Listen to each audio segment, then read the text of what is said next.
Mr Speaker, I move that this House do now adjourn until 25th of October 2011.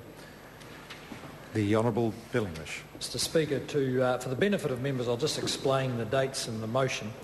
The dissolution of the Parliament will occur at 11 a.m. on 20th of October. So this motion incorporates the notional date of the 25th of October, making it clear the House will not meet again prior to the election. An adjournment motion can't bring a session of Parliament to an end. A session can be terminated only by the Governor-General, and this will be done by way of proclamation on the 20th of October.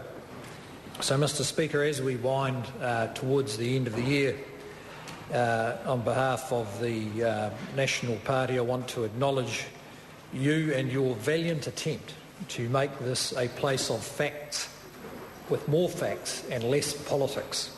And I guess history will judge as to how sustainable that has to be, knowing your persistence and focus. You're one of the few people who could have sustained it as long as you have. Can I take this opportunity also to acknowledge the parliamentary and beehive staff? The incident in the House yesterday highlighted that you don't need... There's a lot of people around here who don't look like they're needed until they're needed, and then they're really needed. And can I thank them, particularly security staff, and can I thank the parliamentary staff for the way they handled that, but also to acknowledge at the end of this parliamentary term their professionalism and helpfulness in the transition to a new government. It is a huge job, and our ability to get up and running as a government was in no small part due to the staff of Parliament and the beehive, and their neutrality and commitment to ensuring that whoever is the government, they offer as much support as they possibly can. Can I also take the opportunity to thank our own staff of the National Party caucus and the Cabinet. I hope they have enjoyed as much as I have the opportunity to work in a very well-led, high-functioning team of people with a strong common sense of purpose and impressive unity through some reasonably testing times. And in that context, can I acknowledge on behalf of the caucus, colleagues of ours who have and are departing. I refer to Pansy Wong and Richard Worth, who both left during the term, and also to Sandra Gowdy for her passionate advocacy, who shows that you can disagree with someone strongly in good humour. Georgina Tahilhil for her calm and deep wisdom, particularly in the late 90s when she first came into Parliament and played a critical role for the then National and New Zealand First coalition. Wayne Mapp, in many respects, very much underestimated, a man who has started a revolution in our Defence Forces without anyone really noticing. And my good friend and colleague Simon Power, it's a pleasure to see you once again striding across the parliamentary carpet where you have proven yourself to be an outstanding legislator and probably the best in a long time. And can I thank you for your personal encouragement. Mr Speaker, can I think this year we should acknowledge also Alan Peachy, who announced yesterday his departure from the Parliament. It's not the best of circumstances in which to do that.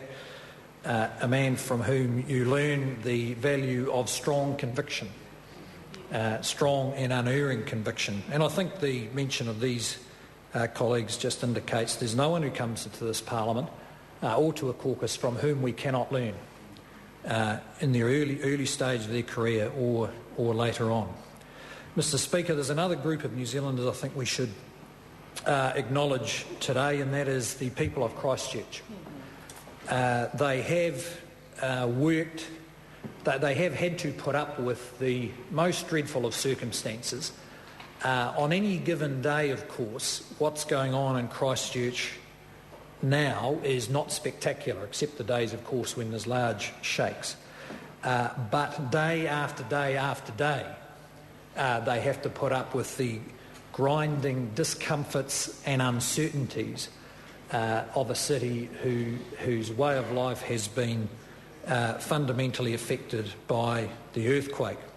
The uncertainties of not knowing what's going to happen for their families, for their workplaces, for their homes. And we acknowledge the resilience that they have shown.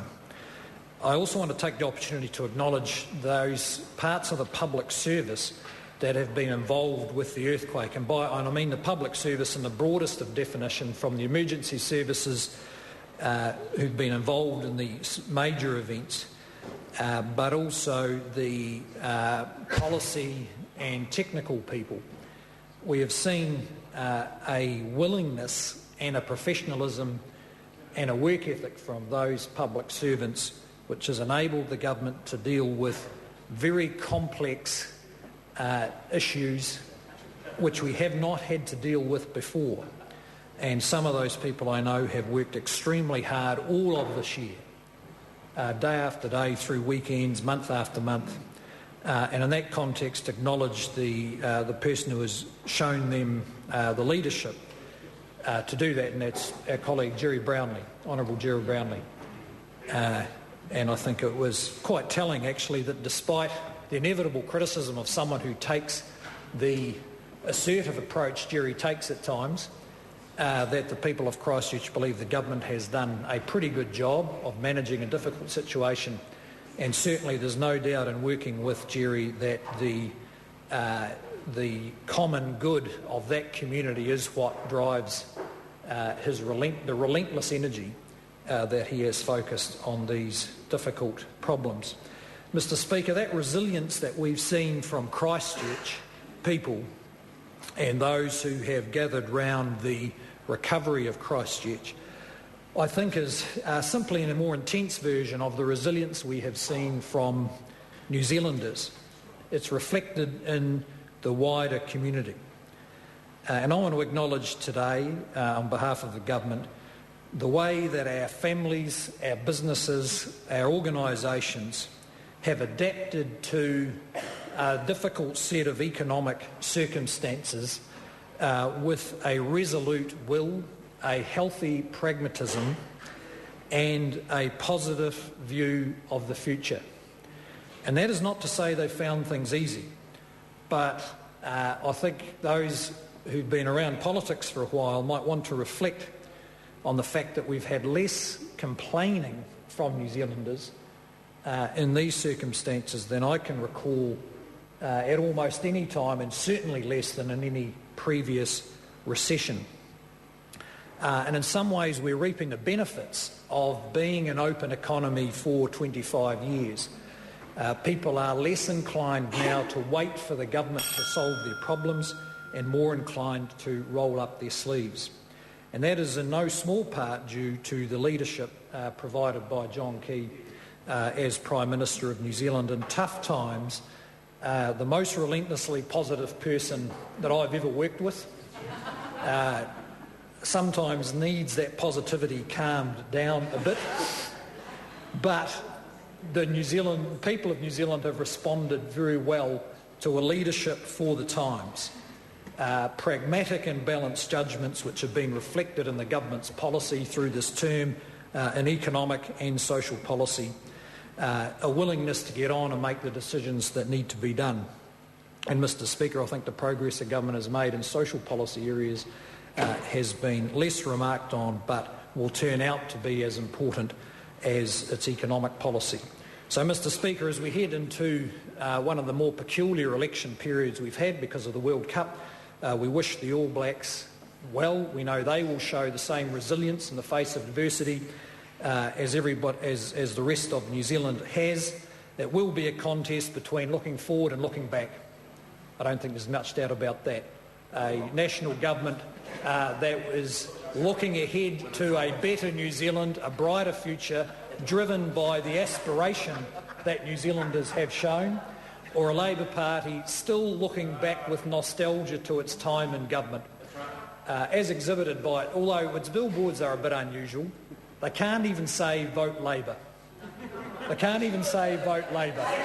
They can't put their leader on it, Mr. Speaker. A contest between a National Party with not just belief in itself but belief in New Zealand and a Labor Party who've lost any self-belief, and in my view, for very good reason.